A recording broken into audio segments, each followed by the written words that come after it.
Good evening, ladies and gentlemen. Thank you very much for coming along to the meeting of Cabinet. We've got 14 items on our agenda this evening, which we will get through.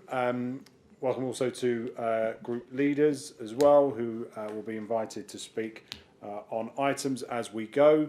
But we will begin with apologies for absence. We are a full house, so there are no apologies for absence. Do we have any declarations of interest from members? Councillor Smith. The County Council one. Take that on block with Councillor McGarren as well. Any other declarations from members? No. Agenda item 3 of the minutes of the previous meeting on pages 7 to 22. Are there any matters arising from the minutes? Councillor Smith. Thank you, Mr. Chairman. Just want to use this opportunity because there was an item in there about those dreadful, ghastly, horrible pylons that were ploughing through the western edges of Langdon Hills, which covers my area as a county councillor.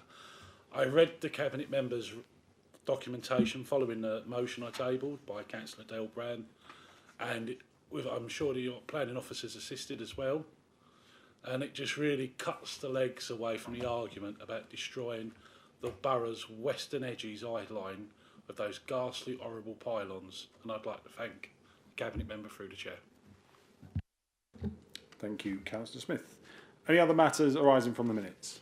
No. Our members agreed that they are a true record. All those in favour, please show. Thank you. That is unanimous. General item 4 are Cabinet member decision records. They're listed on pages 23 to 27. Are there any matters arising from the CMDR? No. Everybody is happy. Thank you. Agenda item 5 is the final draft allocation scheme and supporting consultation results. For this one, I'm going to pass to Councillor Smith. Thank you, Mr. Chairman.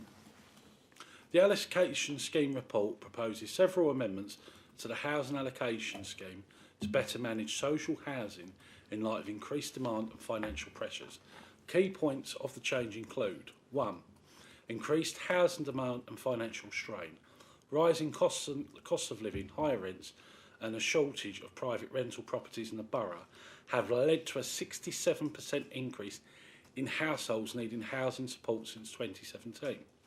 Basildon Council faces projected £2.2 million spending on temporary accommodation this year, which I fear may increase further to nearly £3 million, which the amendments to the scheme aim to reduce. And can I add on to that, Mr. Chairman, that there was a reason for this pressure, and there's two. One was someone who couldn't outlive a lettuce, and their financial catastrophe, which seen interest rates go through the roof, and many private landlords today suffering those costs, and some consider selling up. The second point is there is a duty for local authorities to house their needy people, as we're going to speak about tonight. And because of the housing benefit cap, it's higher in the London boroughs and lower outside of London. Boroughs close to London, like ourselves, Thurrock, Harlow and similar areas, are facing pressures where those London boroughs, regardless of various political colours, are going to private landlords. Would you like to get more money housing someone with London rates housing benefit caps? I've seen it with many of my constituents in Kingswood who've had really good landlords, and because of the financial pressure, the landlord has said either pay more or regrettably I'm going to have to find a new tenant and go through the whole eviction process. It's very stressful for the tenant and it's putting a lot of pressure on us. That's a bit background. Moving forward to the proposed amendments. The downsize scheme, again, it's just an update, encourages residents in larger homes to downsize by offering them higher priority, freeing up family-sized properties. Homeless at Home Band introduces a scheme for homeless applicants staying with family and friends, reduce a reliance on temporary accommodation. Income limits, updates income limits to reflect current household market conditions, potentially disqualifying high-earning individuals from social housing. Sheltered housing Band E policy proposes to reconsider changes that restrict access for over 55s without housing needs, following negative consultation feedback. Choice-based lettings proposes to raise the current 20% quota of choice-based lettings adverts restricted to Basildon Borough Council Housing Association tenants to 50%, additional priority for applicants releasing council bungalows with an enclosed garden. 3. The public consultation. Regrettably not as big as your consultation with the bins. With over 1,290 responses, most proposals were supportive, except for the removal of over 55s from the sheltered housing register. Concluding, recommendation. The council is advised to adopt the changes to assist with the reduction of temporary accommodation spending, improve housing allocation efficiencies and increase the churn in the current stock. The amendments align with the council's broader objectives to ensure fair and effective use of housing stock and support for the most in need. The recommendation is that the Cabinet approves the proposed amendments to the allocation scheme as set out in Closure 1. I'll say that now to save time later. Thank you, Mr Chairman. Thank you, Councillor Smith. Are there any comments on the scheme? Okay, I would just put on record that I think it has been a pretty sizable bit of work from our officers to do this. It's been a labour of love for a lot of them, going further down the chain of all of our housing officers who've done really, really good work on this. And I've been on record publicly before to say that we need to be driving our consultation rates as high as they possibly can, and so to exceed the target by almost 1,000 is a really good result for the council, and we've done really well to get 1,200 odd responses in. So I think it is littered with common sense approaches. It's been 9 years in a lot of cases before we've looked at some of the benchmarks and thresholds. So it was due that we looked at this, and as you rightly mentioned, the private rental market in Basildon right now is in a really, really difficult place for a lot of people. So it's right that at this moment in time we are making the changes to reflect the change in circumstance that residents are seeing every single day in the local economy. So I want to thank the housing officers for all of their hard work on this, and for the comms team getting the consultation pushed out as well and getting a good amount of responses. Hopefully what this will do, as you rightly say, Councillor Smith, is it will start to create the churn in our local housing market, particularly in terms of the downsizing offer that we're now making to residents in order to help with the wait for the 3, 4 and 5 bedroom properties that we know a lot of people are waiting for. So I think it's a really good piece of work. Are there any other comments from the Cabinet, from the group leaders? No? Okay, in which case the recommendations are, or the recommendation I should say, is on page 30. So we'll move to the vote. All those in favour, please show. Thank you, that is carried unanimously. The next item is agenda item 6, and this concerns the former post office and Great Oaks site on pages 203 to 210. So as Cabinet Member for Regen, this is mine. This report in front of us this evening is around the former post office site and the Great Oaks site, the Robin Cinema site, which the council acquired in 2019 for Regeneration. Over the course of the last few years, there have been multiple options on these sites, including 64 residential units and a 12-storey building, all the way through to looking at the development of a cultural development, through the Cultural Development Fund, a digital creative co-working space in the Robin Cinema site. All of those options that have been put forward to the council over the course of the last few years have proven to be difficult, and this is an opportunity for the council to draw a line in the sand on those options and to allow the Regeneration team to look at what alternatives may be available. So the recommendations this evening, which are on page 204, is around looking at decommissioning the projects and making sure that the council does not incur any further costs as a result, and not having to pay back any money from any drawdowns which haven't occurred to date. So are there any questions from members on the report around the post office and the Great Oaks sites? Councillor Smith. Forgive me if I may sound like a Philistine, but can you spell out in plain English what a cultural development fund is? Because people listening in be going, what exactly is that? The good news is that I'm not given forewarning of these questions before they come. So the Cultural Development Fund is an agreement with Arts Council England, and obviously in Basildon we have a very rich cultural history, from Depeche Mode through to Alison Moyet through to the Towngate Theatre, which is a jewel in the crown for us here in Basildon.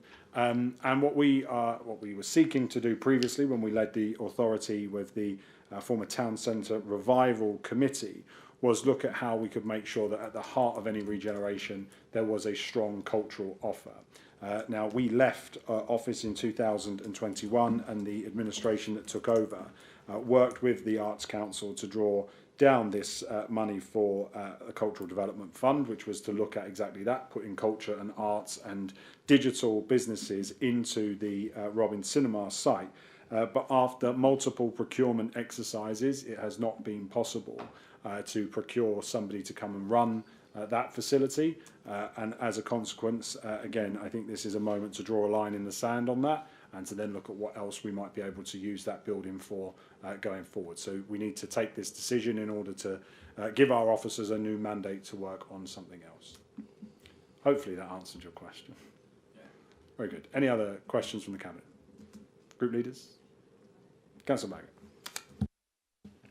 I mean, it would be very easy to try and make political points here and say that, you know, this is decommissioning a project to fund some of your other things that you're more interested in. But the reality is that you're absolutely right.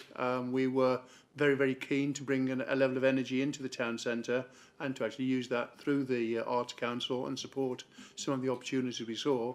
But I know that officers did look high and low and spent an inordinate amount of time trying to find a provider that would actually fit the purpose for that, and they failed. I do wonder whether if the will was there and we had a collective sort of purpose, we could still find a developer or somebody that would actually put the effort in, because it is down to the specs and it's down to the what it is the ask is of the people you want to come in.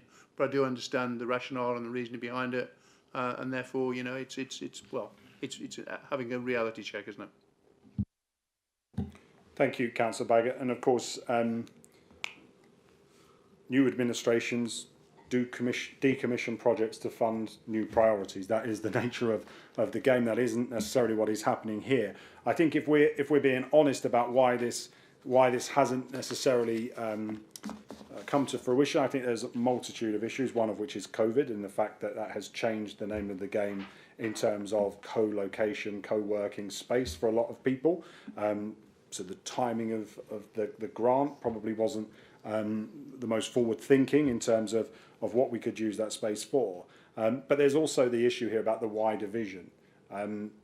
We have got to change Basildon Town Centre, and it's not going to just be through one building. It's going to be through that wider regeneration. And later on today, we'll be talking about in part two, some of the work that the council is doing on looking at the west end of the town, which is a major priority in terms of regeneration, which we discussed at the last cabinet meeting. But if we get that wider vision, if we are able to start generating more footfall, if we are able to start generating people to live, work and play in the town centre, then hopefully there will be space in future for more of these schemes to come forward. And the Arts Council relationship that we have is still a positive one. Councillor Power and I have met with the Arts Council and had conversations with them. So we are making sure to keep that relationship warm as we go. Councillor McGeorge. Thank you. Just a quick one. I'm sure it was possibly just a poor choice of words, that the officers didn't fail to find people to take over the space. There just wasn't the company suitable for the vision that was there at the time. So I just want to get clear, it was nothing officers had done. As you've said, new administrations come in, priorities change, and we don't need to be essentially wasting money on something that isn't the vision that we currently have when we can progress the town centre in other ways. So I feel like this is the right thing to do. Very well said. Councillor Ferguson. Thank you, Leader, and thank you for bringing this report before us this evening.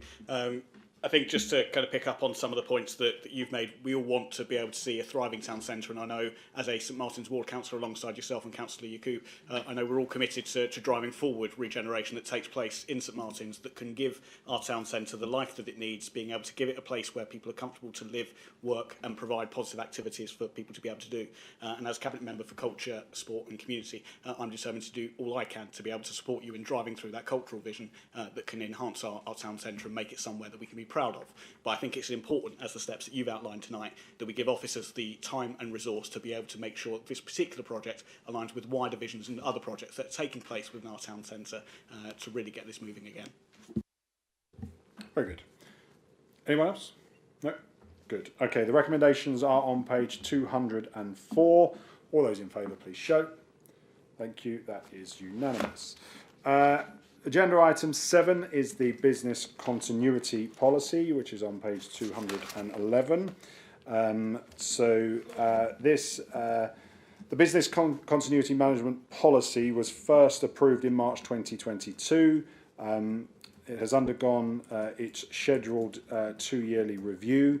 There have been no significant changes to the legislation, and we are asked to endorse the recommendations which are an update of the policy and also to change the cycle of the review from a 2-yearly review to a 5-yearly review. And I will open this up to any questions that members may have on this policy. Group leaders? Okay, that was easy. The recommendations on page 212. All those in favour, please show. Thank you.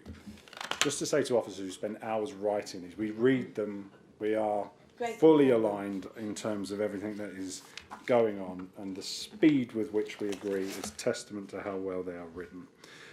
Agenda item 8 is the outturn, the financial performance to the 30th of June, and this is listed on page 231.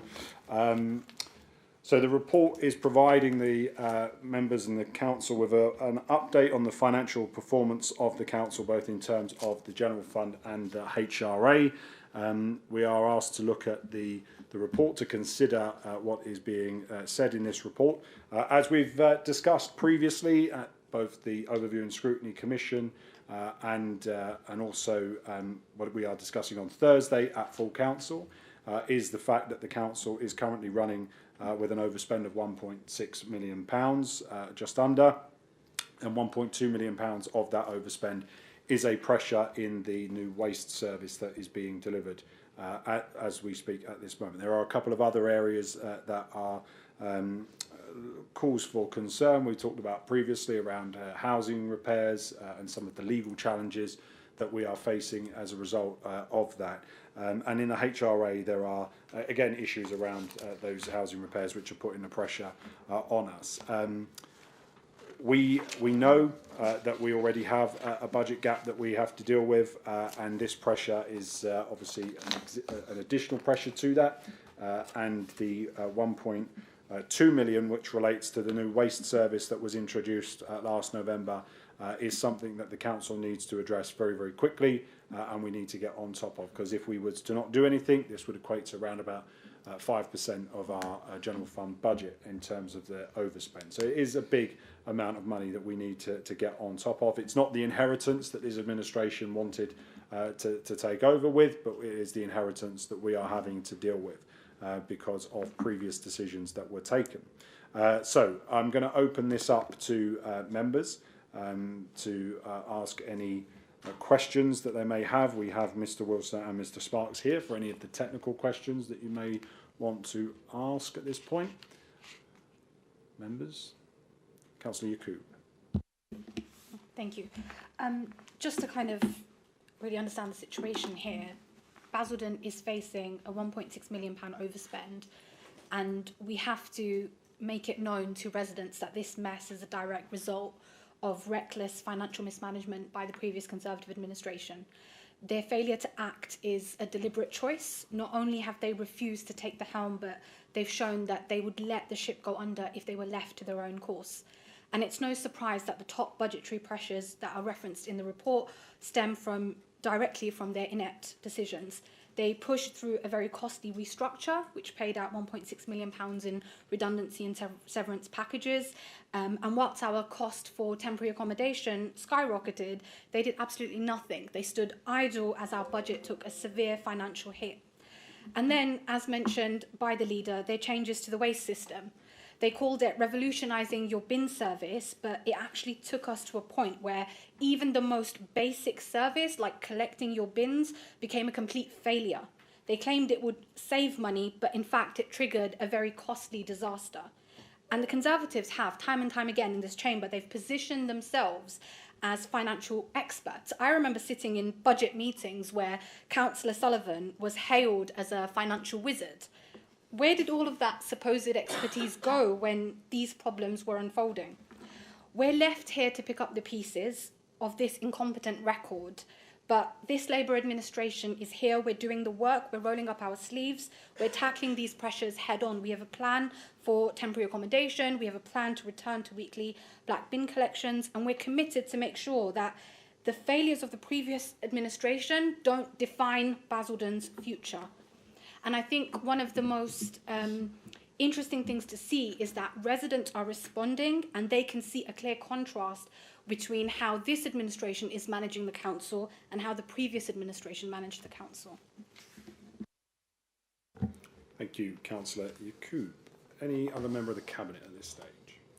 Councillor Baggett.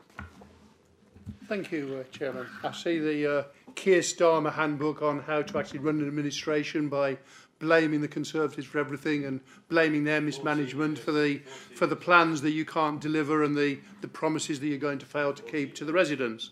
So there's going to come a point where you're going to have to be honest with the public and be realistic. So let's start to address some of those now. You talk about the restructuring. The restructuring is designed and was designed by the previous Chief Executive to attain savings against the backdrop that we inherited, which has been an ongoing issue within councils of a widening budget deficit year on year. The restructuring of the council, as you well know, is the remit of the Chief Executive. It's not for members to decide what officers go, what officers are hired or anything else. It is the job of the Chief Executive to decide a structure. It is the job of members to actually then either get rid of or keep the Chief Executive in a post. And when you talk about restructuring, the cost that you brought in your rush to get rid of the previous Chief Executive in a fit of pique, at now an elevated cost to the current Chief Executive. I know he's sitting here and I apologise to him, but the reality is, as an interim Chief Executive, he does command a different level of salary and the taxpayer are going to pay for that. You talk about the mismanagement of the finances. Well, let's talk about the waste service, because in fact the waste service in general was responsive to legislation that was coming in. The actual overspend is actually as a result of, if anything, an increase in recycling by the public to the fact that the waste service needed to bring in additional staff, and that is a cost. There is also an additional cost of fuel, which would have happened irrespective to the policy.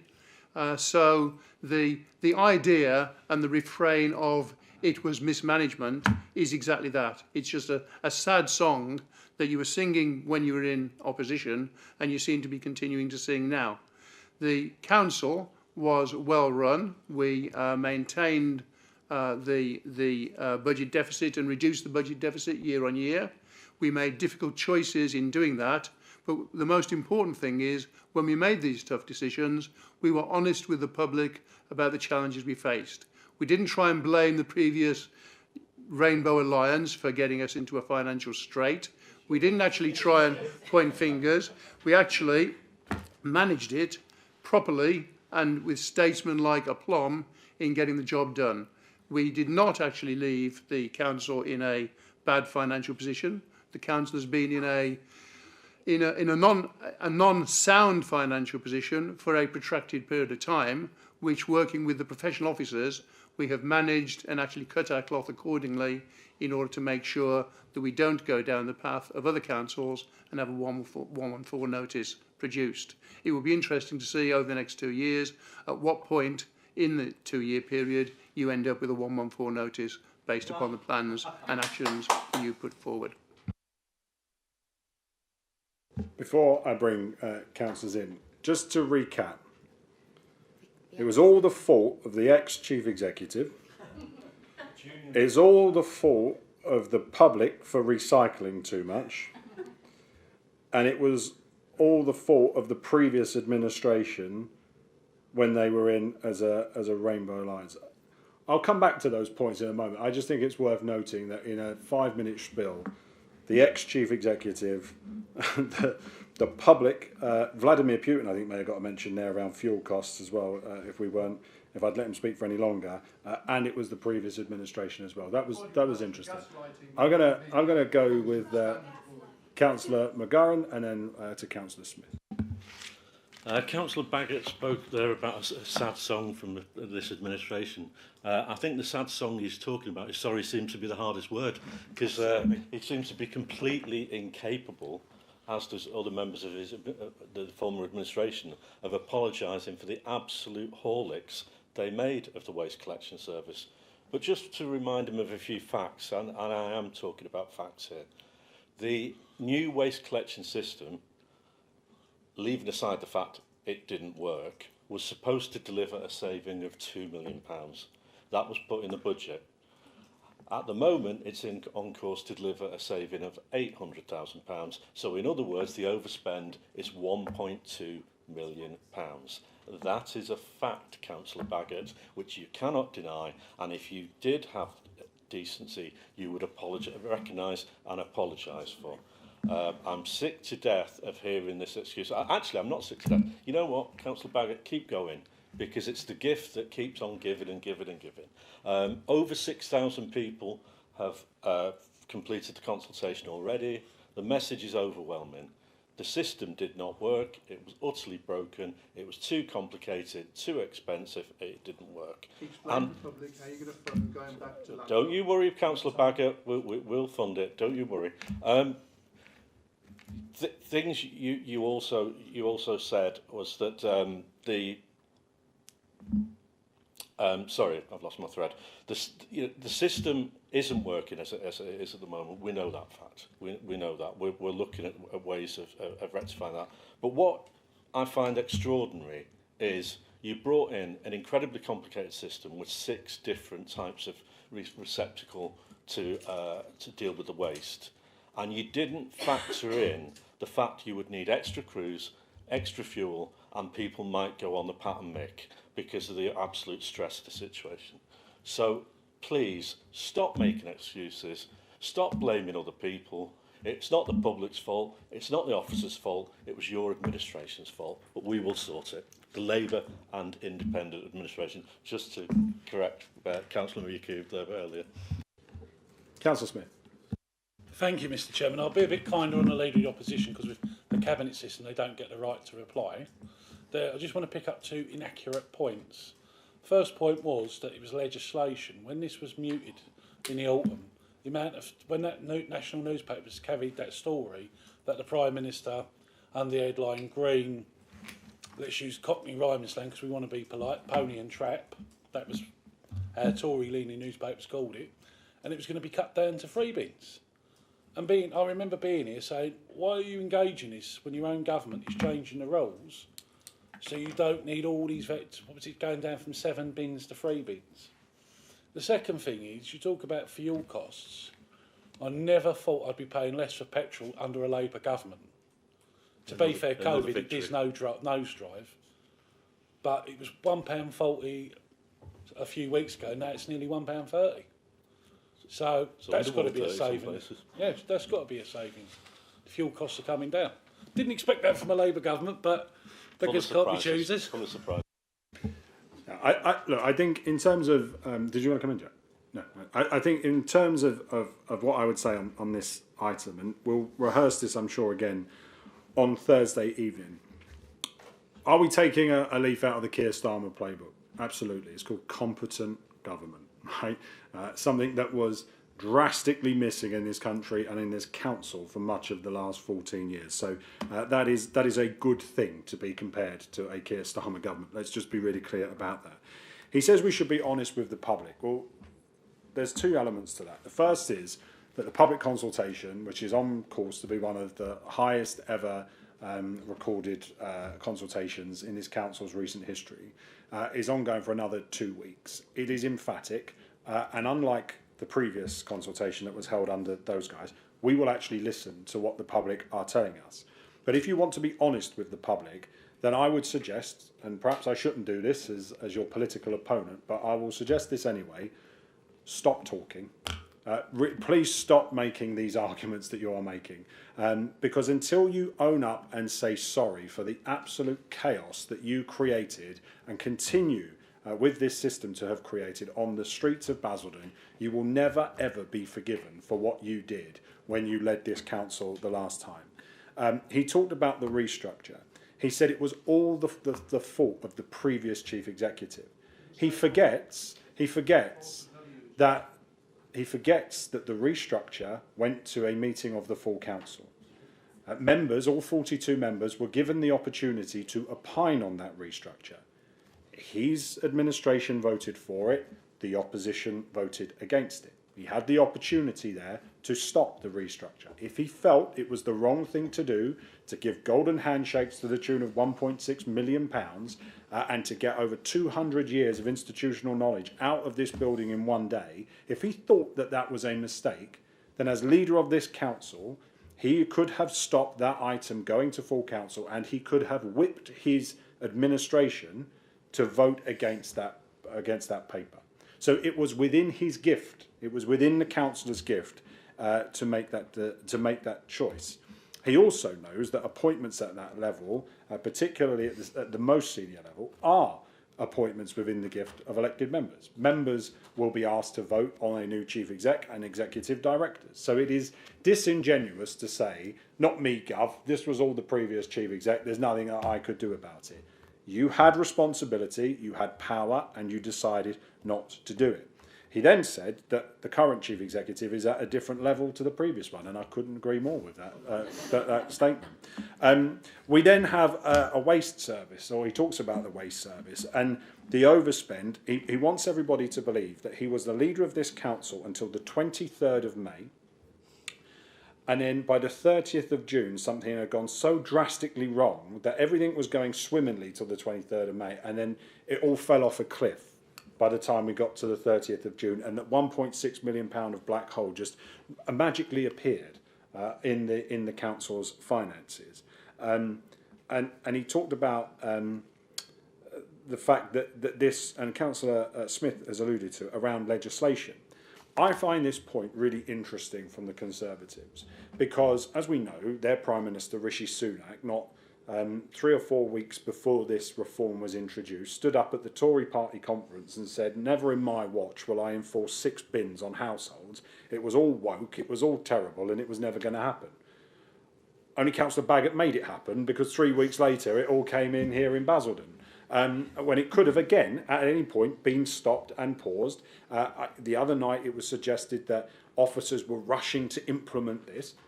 Councillors make decisions about when schemes and projects are being implemented. Officers follow direction from politicians. So if the members had decided that that wasn't the right course to take, the officers would not have ridden roughshod over the cabinet and gone ahead and started distributing black bins and IKEA bags for people to have their recycling blow away. It was because his administration said so. And be honest about it. That's what he's asked us to do. So be honest. Your driver for your reform was this notion about legislation and recycling rates. That's fine. If you want to die on a hill in terms of a statutory obligation about recycling rates, it is entirely your choice. But what I find interesting is that for 25 years, the Conservatives in Basildon have refused to implement statutory requirements when it comes to housing numbers. So we've constantly pushed back on the government and said, we're not passing a local plan because we disagree with the objectively assessed need. We disagree with the number of homes that you want to put onto our green spaces and into our borough. But when it comes to recycling rates and statutory obligations on them, we can't wait to go and dump all over the borough and get on with it. I mean, it is madness that that was the hill that you guys were prepared to die on. And he talks about what we'll do. We have a cabinet coming up in October, on the 10th of October, and we're going to be bringing options back here after the consultation has concluded, and we will talk about how we will fund the new service, whatever the public tell us that they want that to look like and want it to be. We will work to the best of our ability to make that happen, and we will be clear around how we are financing that. But ultimately, it comes down, as always in politics, to choices. So you can choose, whatever the number ends up being, if that is the priority and you think that the public want that waste service to be delivered, then that is the priority that the politicians, and we have a mandate from the public to deliver this, that is the system we will go ahead and we will fully fund and deliver. And that will, of course, have consequences for other parts of the council. No one is denying that. But you can't present tonight this idea that you have to carry on with our service because there's no other financial alternative. That isn't true. Councillors always have options to look at other parts of the council's budget where we might be willing to move money around to stop some projects. We just talked about decommissioning one particular project, so it's not like this is an administration that's just railroading everything through. We're taking our time looking at the whole picture and seeing what is possible and what we want to take forward. But we cannot, what is proven in this report tonight, is we cannot afford to continue funding Councillor Baggett's mistakes. They are costing this council £1.2 million in overspend. They are not delivering the saving that he promised in his revolution that he was going to deliver on the streets of Basildon. And so I think it is worth us just reflecting on that as we head into Thursday night's debate.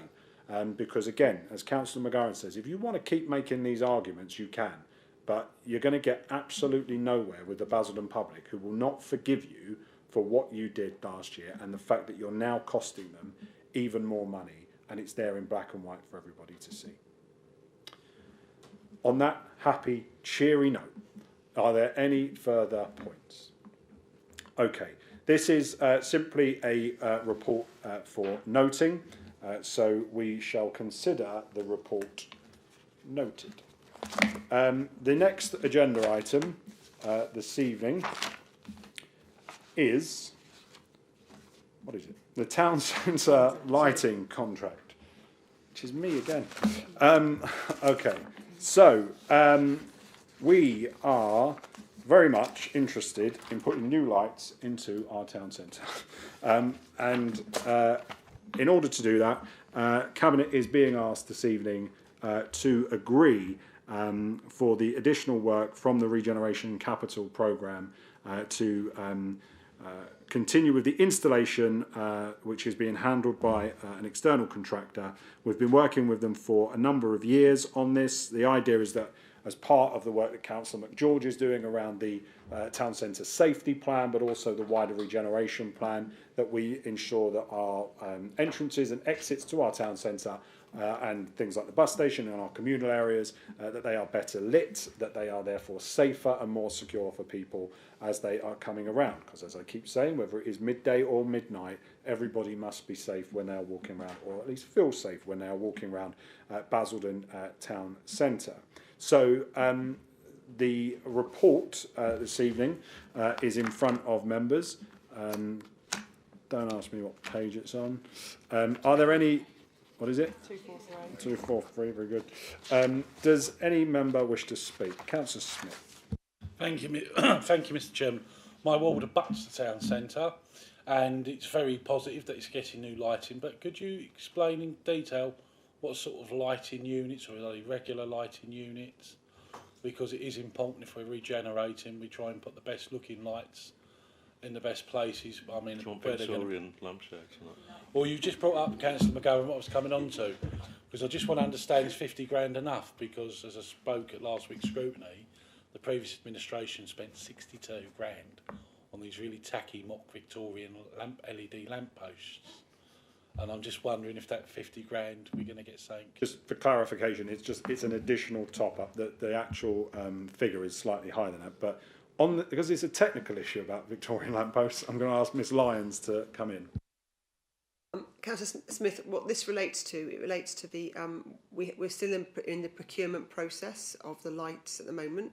So what this relates to is extending the contract for the people who are going to remove some of the existing lights, so we can put in some temporary lights to allow us to get through Christmas. Then the new lighting contract will be put in place in January, and those lights we're still under discussions about how many lights we can get and how much additional funding we can find within our existing budgets to increase that.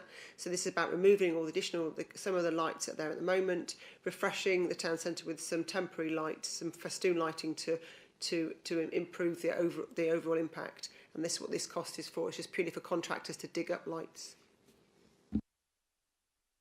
Happy? Very good. Anyone else? In which case, thank you for that, Christine. The recommendations are on page 243 and 244. All those in favour, please show. Thank you. That is unanimous. Agenda item 10 is not me, thankfully. This is the renewal of the Microsoft Enterprise Agreement. Councillor Yakub.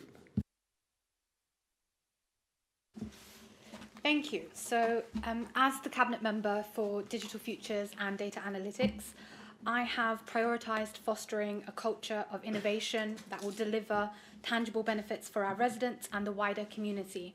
Within just a few months of administration, we are set to present a bold and forward-thinking digital and resident transformation strategy to Cabinet in November. This strategy reflects our vision of leveraging cutting-edge digital technologies to transform the residents' experiences and enhance the efficiency of our operations. At the heart of this transformation is the Microsoft Enterprise Agreement, which underpins the Council's entire ICT infrastructure. This agreement ensures regulatory compliance and provides access to essential Microsoft tools such as Microsoft 365, Teams, SharePoint, Dynamics, and robust cybersecurity solutions, all of which are critical for our service delivery.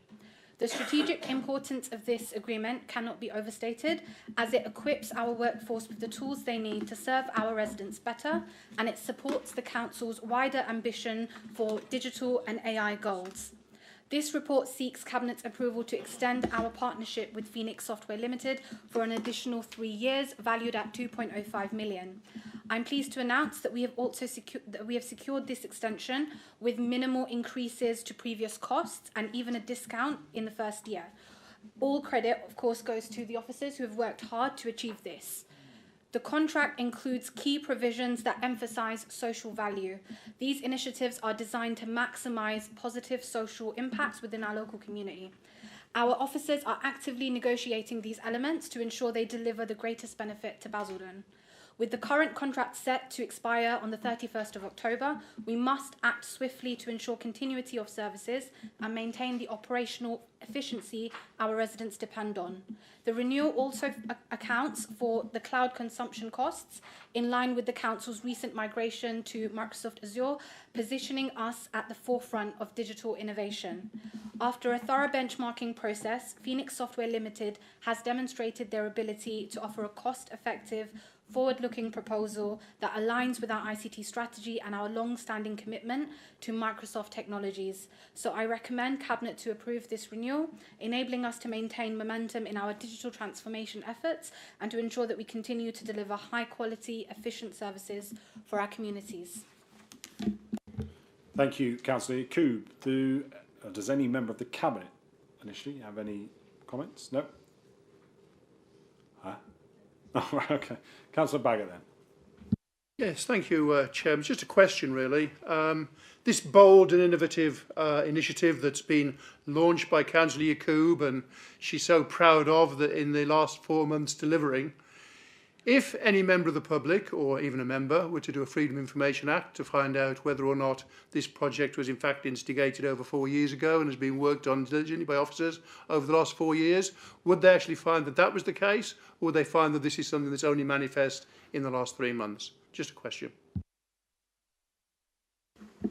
Sure. I mean, I think what residents would find if they looked into it is that your administration has spent the last 4+ years trying to block this transformation from coming forward.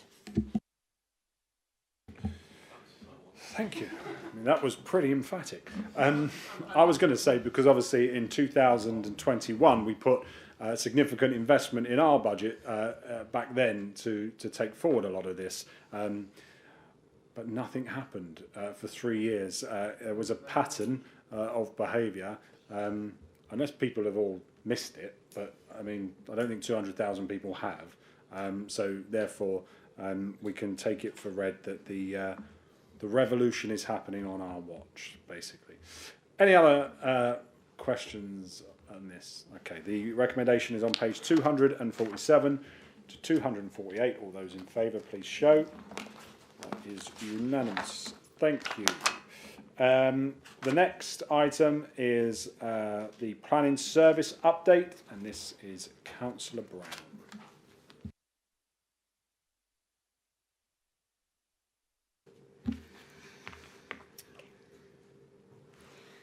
Okay, I'm not intending to speak for ages. As you know, when it comes to planning, I can get a little bit overexcited, and I could either spend like an hour and a half boring you all to death.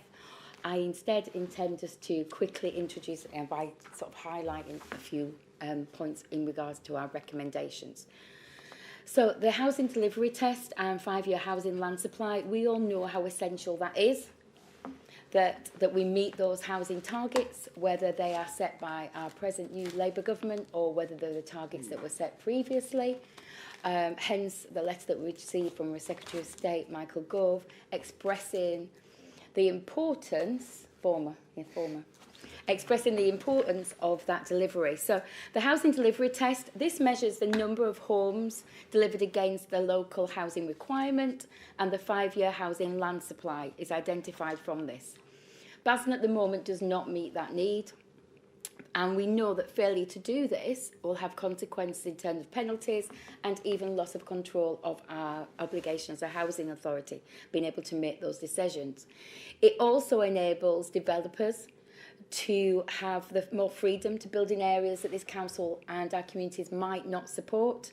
It does not lead to sustainable development in terms of that this could be unplanned, and therefore the infrastructure needed for those communities may not be available if it is not done in a planned, sustainable way. So it's really important.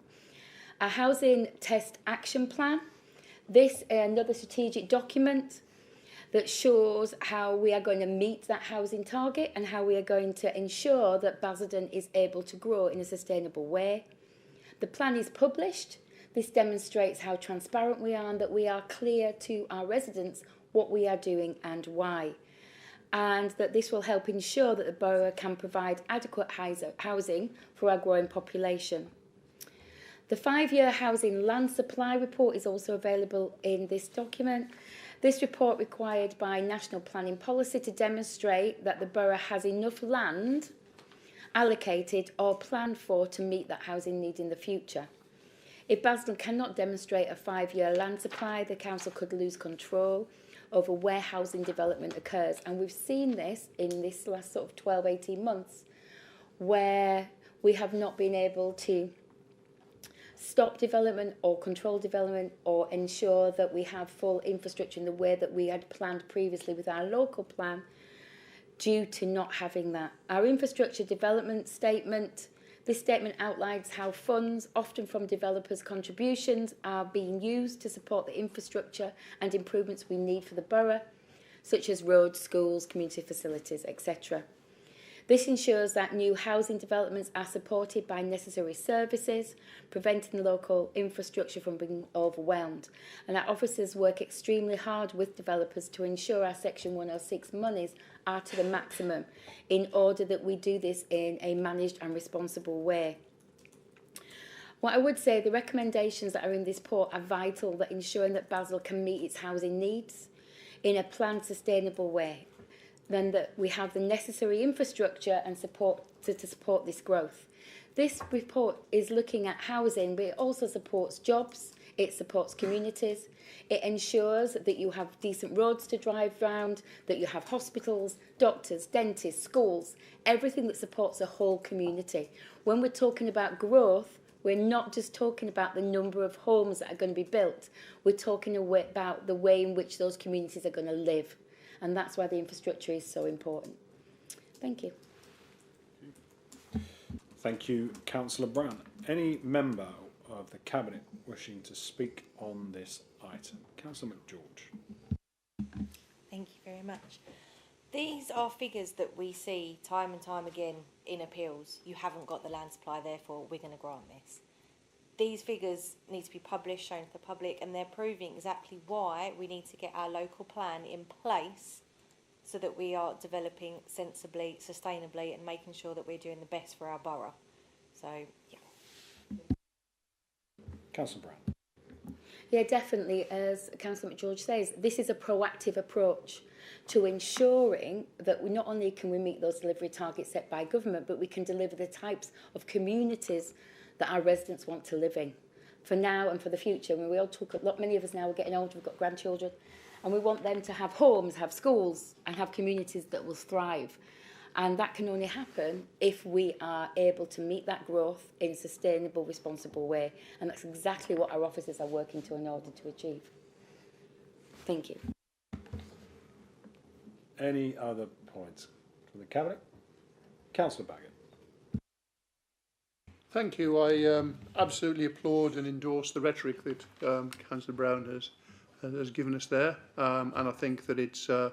I actually do have faith in her because I know that she actually has always sort of embraced planning and has done that with an open heart and you know, everything else. So, as a serious question, then, can I have your full endorsement that you will put infrastructure first when it comes to constructing and putting forward a local plan?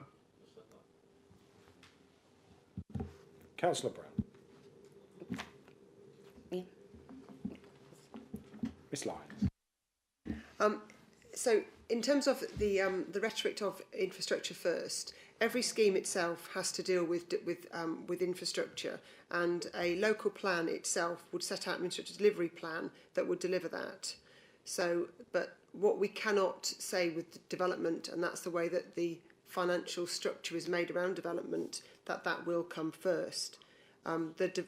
Each scheme will have to deal with its own infrastructure, but when that appears in the lifespan of that development depends on when it's required.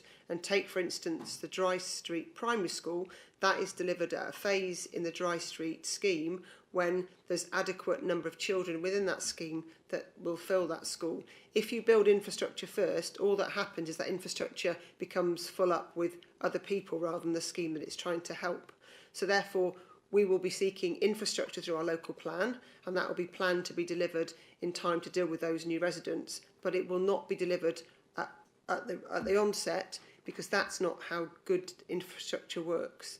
And that's why you get schemes that come on board in terms of new roads, new railways, new bus services at points in development when that development needs it, and not at the beginning. Thank you. Are there any other questions?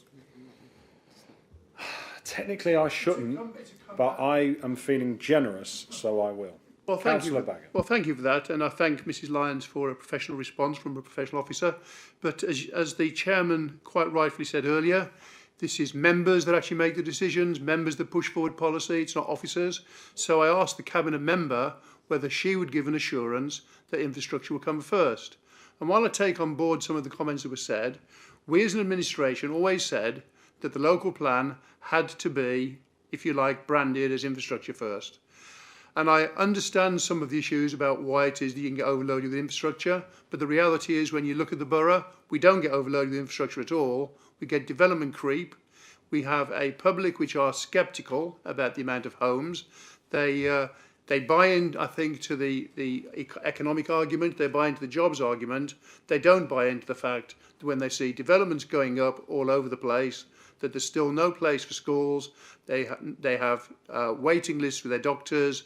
We know from the evidence that we put together when the local plan was first being constructed what the needs are and what the requirements are infrastructure-wise. And there's absolutely no reason whatsoever why, as a council, we can't make a statement that infrastructure comes first when it comes to local plan, and that when developers come forward with their proposals, that if they don't have the money to pony up and provide the infrastructure that's required, they shouldn't even get into the planning committee. Now, that's a commitment that we made as administration. I'm just wondering whether this administration will make the same commitment. Councillor Baggett, I think we need to be clear. I think that sometimes we don't always understand what that rhetoric you're saying of infrastructure first. So yeah, everyone knows I've got 3 grandkids, talk about them all the time. Next week, I'm not going out to buy Aria her uniform for get ready to go to Billericay School when she's 11 because she's 2. And so when we're looking at infrastructure, we need to think about what we can actually charge developers, and that's a very legal framework. As you well know, those Section 106 monies that our officers work very hard to get the maximum out of those developments. The amount of money asked for, whether it's roads, whether it's schools, comes from Essex County Council. And at no point have our officers failed to meet those requirements from Essex County Council. So when they are saying this is the infrastructure needed for these 200 houses, these 500 houses, these 5,000 houses, our officers work extremely hard to ensure that the monies do come from those developers to meet that need. But in no way am I going to promise you that because we're going to need a high school in 20 years' time, I'm going to make sure that all developers pay for that next week and it's built before we actually need it. We don't have infrastructure first, we have infrastructure at the point where we need it to support that development. Do we have problems already in the borough when it comes to the disgraceful maintenance of our roads? Yes. Let's talk to Essex County Council about that. Do we have a problem that in some areas we don't have enough doctors, that we don't have enough dentists? Yeah, let's talk to Essex County Council about that. That is not because our officers, under the legal framework of Section 106, have not got that money from developers. Let's be clear. The money for infrastructure, the amounts, comes from a formula that comes from Essex County Council. No, we are not going to provide infrastructure before we need it. We are, through this plan, going to deliver infrastructure at the point it is needed. Thank you, Councillor Brown. Excuse me, can you just say to him, no, that is not a no. I have said to you, I'm not going to build infrastructure we don't need because there is no legal framework to do so.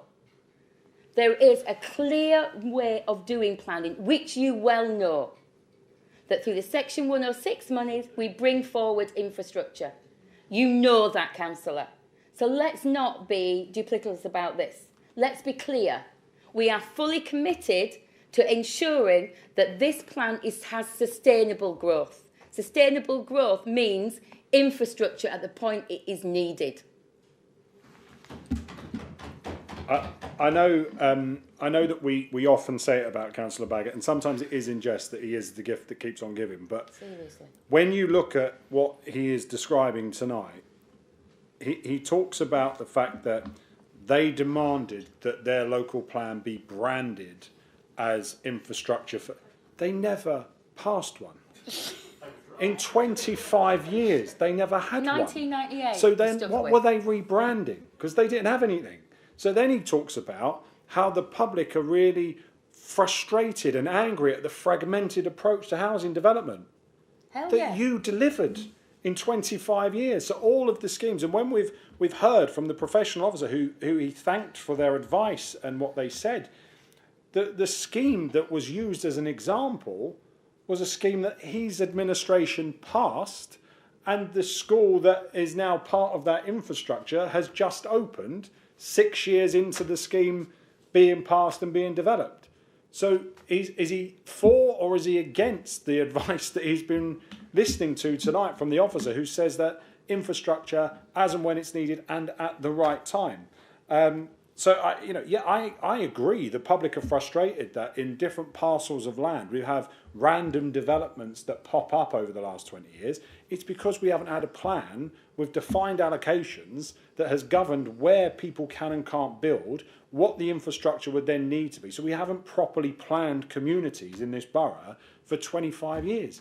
And, it's not playing politics, it's just a fact. That has happened because of the Conservative Party. We passed local plans. You withdrew the plans. In 20 years, the Labour Party led this council for 3 years, and the Conservative Party led the council for 17. And in the 3 years we led it, we passed two local plans. And you withdrew both of them. And in 17 years, you didn't pass one of them.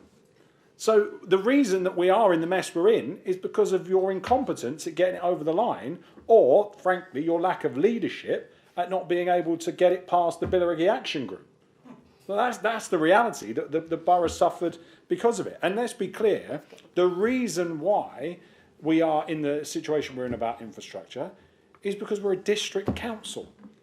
We have to be a unitary authority to be in full control of the decisions around highways, around schools, around education, and the sooner that happens, the better, because it means that the two-tier system that holds us back in terms of getting development done at speed, but then getting the infrastructure implemented as and when it's needed, it is because we're in a two-tier system that it is so fragmented. And that has to end, and I hope and pray that this new Labour government will do that. Councillor Smith.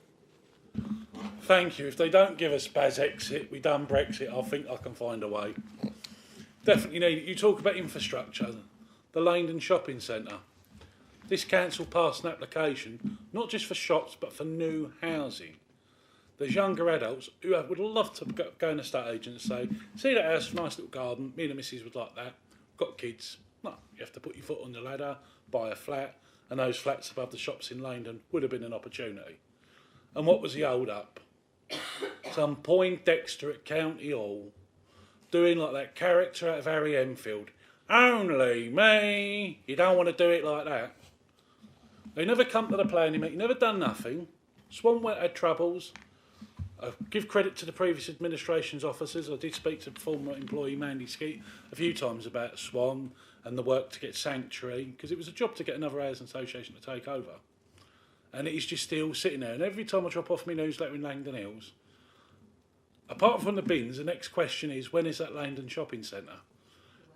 That's it. Well, everyone says, I'm sure Councillor Powell will say the same as a member for Langdon Park.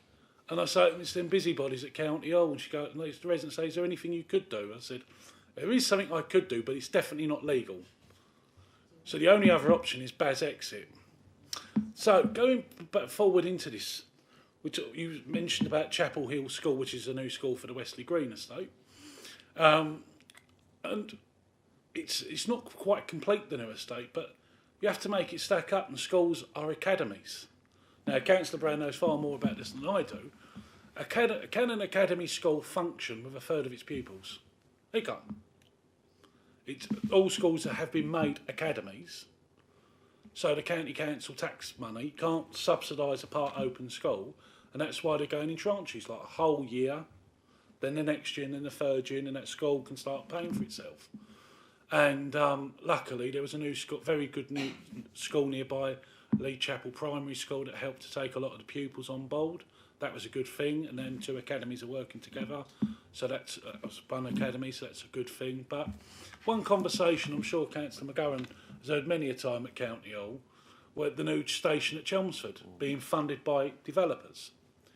And it's a very particularly precious area to the ruling party at County Hall. If they could build that train station day one, they would have done. But it's all phased because, listen, when a developer turns up, they have to pay for the land, they have to pay for the planning.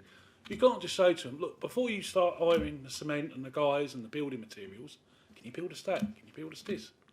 It's not financially viable. They have to sell a few homes. Then you start getting your money in. It's all phased. And my last question, hopefully, Mr. Chairman, you can answer that for the public. There was this thing about community infrastructure levy. Did that die with the previous local plan that was binned, and what would be the approximate value?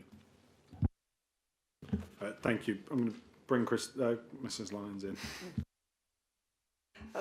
We haven't got SIL. We're not a SIL-bearing authority yet, and obviously we were waiting to see what the outcome of the bill was and the act that the Tory government had brought in, and they've now taken away the requirements to undertake the new infrastructure levy. So we will be looking again at SIL and to see the impact of SIL. So I can't tell you what the SIL value of developments will be, because I don't know what the SIL value of developments is, because we haven't worked that out yet. So we're doing a piece of work to look at that. So the new local plan, when it's adopted, we will be adopting still around about the same time. Thank you, Councillor Smith. Also, just worth just being really clear, so that anyone who is watching our proceedings is aware, the work has started on the Langdon Shopping Centre. So the regeneration is now finally off and underway because we were able to unlock that particular highways issue, which for some reason, for 3 years, was never unlocked by the previous administration, but we got it done. So that is good news. I'm going to move on. The recommendations for this, you haven't come in here. No? Okay, yeah. The recommendations are on page 254. All those in favour, please show. Thank you. That is unanimous. So the next item is an item on temporary accommodation. And for the purposes of this, it's a bit of a joint report. I haven't got that on my agenda. No. So the next item is temporary accommodation. So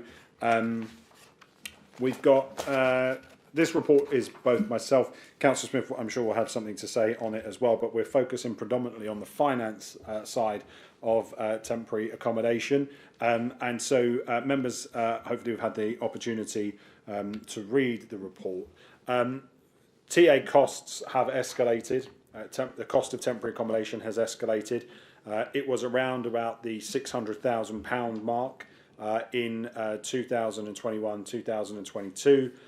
It rose to 1.8 million in the last financial year, and it is on course to reach almost £3 million, potentially even exceeding £3 million by the end of this financial year. All told, it is around about a 31% increase in TA costs and demand.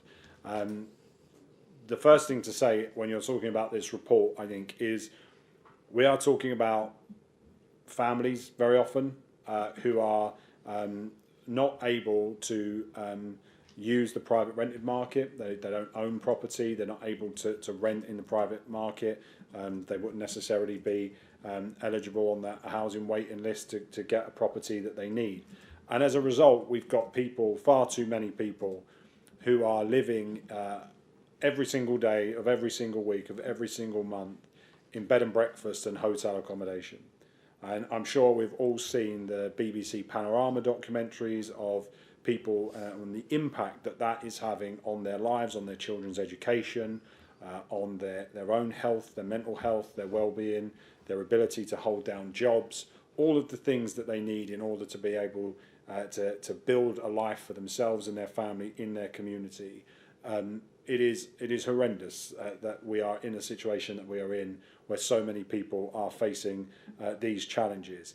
So yes, financially, this is the big pressure. We've got to clear £3 million off of our revenue budget to create headroom to do other things that we will, debate long into the night on full council meetings to get this done. But first and foremost, we must always remember that when we're talking about TA, we're talking about people who are really, really struggling, and they need our help and they need our support. So there are reasons for it. We all know that. We don't need to necessarily rehearse what they are. But when I inherited the finance brief, and I think in every single meeting I have had with Mr. Sparks since May the 23rd, I have mentioned temporary accommodation and the cost in our revenue budget because we've got to find solutions to it. So the overall plan that we are putting before members tonight is around our aim to look at between 300 and 500 additional units. To put it into context, we are looking at between now and 2027 needing about 800 units in total across the whole of the TA piece. So this is a huge amount of pressure and a huge need for us. I think according to the latest numbers that I've got here, the total amount that is being spent by local authorities in England on temporary accommodation is now £1.73 billion.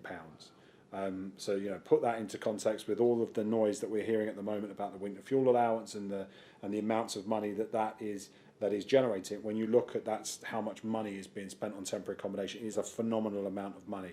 at the moment. So we talked about earlier on the local plan. We need more homes. We are looking to build 28,000 more homes. We've been very fortunate to be able to unlock some government money since we've been back in administration to help us to build 70 new council homes in the borough as well. And we've got schemes that are coming forward where we, again, whether they are Sempra, whether they are private developments, where we might want to have conversations with those developers about how the council might be able to acquire more stock. But ultimately, this is a numbers game in terms of housing numbers and how quickly we can get hold of housing to be able to help us to clear this. And what we've tried to do is put forward a plan, as I say, that is to increase and acquire around about 300 to 500 homes over the next 5 years. That would be a reduction in the cost that we are spending on bed and breakfasts and on hotels. So obviously, yes, it's great in terms of the balance sheet, but it is also a hell of a lot better for these people in terms of giving them a proper place to live and to call home.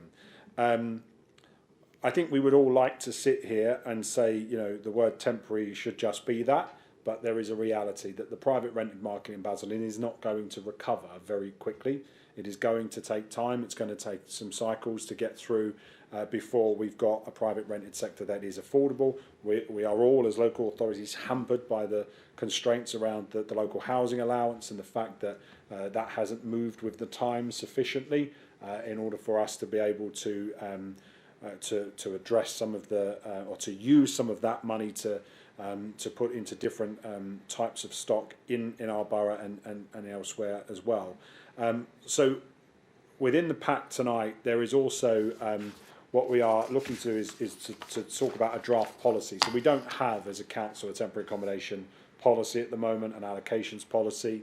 So we have drafted a policy which, if members are minded to this evening, that will go out for consultation. And that looks at what we've tried to do there is look at accommodation zones, look at how we can, where possible, keep people in the borough, and also look at some of the options out of borough as well. Is that rain? Yep. All right. Okay.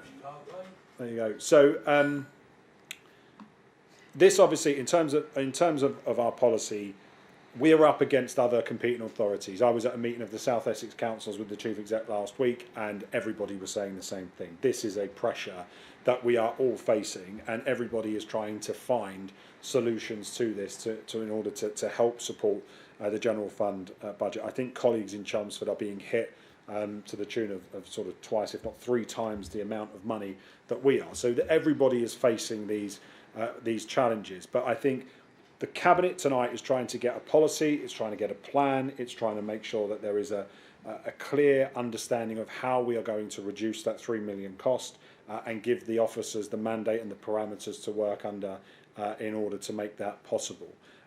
So I'll leave it there and open this up for debate and any member wishing to speak on it. But I do come back to this point. This is critically important, both for the finances of the council, but more importantly for the health and the well-being and the support of the families that are in this accommodation. There's about 120 to 150 people at this moment in time who are in hotels and B&Bs that we would want their families to be in proper accommodation, and they're not. So every single day that we don't have a solution is another day that people are spent in this horrendous accommodation and in these horrendous conditions. So we need to bear that in mind as we make this decision. Are there any other speakers? Councillor McGeorge. Thank you.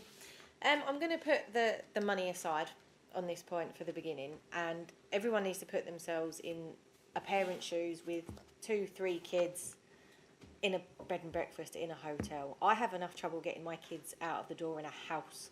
Never mind all being cramped in one room. You've got no washing facilities. This is hampering kids' education. It's hampering their mental health. We need to make sure they have got somewhere safe and stable that they can live. So that is, I think, more important, actually, realistically, than the money. So, and it also really surprises me, we don't have a policy on temporary accommodation. We have policies for everything. Why have we not got one on this? So this is a no-brainer. We need to get this out for consultation, get a policy in place, then we'll look at the money. Councillor Power? Yeah, further to Councillor McGeorge's point, obviously on the health and well-being of the individuals we have in B&Bs and hotels across the borough, we also need to think about their access to jobs and work, and to be able to further their situation and hopefully move into either private rented or own their own home. If you're being moved from pillar to post around our borough or other boroughs, you're not able to hold down a sustainable job. Like Councillor McGeorge said, take your children to school on a regular basis, and it has that knock-on effect of the social mobility of our residents across the borough. So it is really important that we get this policy through and actually have a plan to how we're going to help these 150 so families that are in dire situations across our borough. Councillor Smith. Thank you, Mr. Chairman. As I referred to earlier, the crash caused by Liz Truss has created this problem and exaggerated this problem. Because beforehand, if someone became homeless, we would try and find them a landlord in the private sector. And I've just gone on Rightmove, so I'm not discriminating where I pick out. How much do you think now for a 2-bed flat in Trafford House? £1,425. How does someone on a low income afford that? And you just go through, it's not just a one-off, there were some there for 1,100. Elm Green, a 5-bedroom house to rent. You want to read that out, Aidan? Because people think I'm telling lies. My glasses. 2,900. A month for a 5-bed house. And let's just be fair and pick out one more, because I don't think everyone realises how scary the property prices have gone up. Okay, got one here. Wytham's Pitsea, 3-bed house, £1,700 a month. This is why we're in the mess we're in. And you spoke about other local authorities, it's not just us. So we need to take action to resolve this, because what is funding temporary accommodation is coming out of the council taxpayers. It's just common sense. So if we get someone their own place, they're paying their rent, or it's been topped up in the housing benefit. But the council taxpayers' council tax is going on the services which residents want, the bins, the parks, and all those sort of things. That's where whoever's running this council wants the money to be. And this is grabbing the bull by the horns and taking care of this issue. It's not going to be the magic wand, but something has to be done, robust, and not just promises. This has got the chance to deliver. I know the leader's been working very hard with myself on this and making options happen, but it's really important we get this done, because the council taxpayers' money shouldn't be subsidising vast sums on temporary accommodation. It should be, if someone falls out, they need somewhere, a few days, a few nights, that's fine. But it's not suitable, and we need to grab the bull by the horn. Thank you, Mr. Chairman. Thank you. And I think, building on the points that have been made, I think we have to understand that because of the numbers that I've talked about, 1.73 billion in England, it's a crisis. This isn't something that's going to lead to short-term perfect solutions. And our neighbouring authorities, particularly our London boroughs, are facing huge numbers. I mean, we're talking about, our cost is £3 million. It's 10% of our revenue budget, and we're I wouldn't say panicking. That's the wrong word. We're putting a plan together to address it. In the London boroughs, we're talking about hundreds of millions of pounds that is being spent on what is happening in terms of temporary accommodation. So, everybody, it is a relatively new thing, post Liz Truss, and whoever thought it was a good idea to make Liz Truss Prime Minister, I will never fully understand. But as a consequence, we're all dealing with those consequences, aren't we? And this is part of it.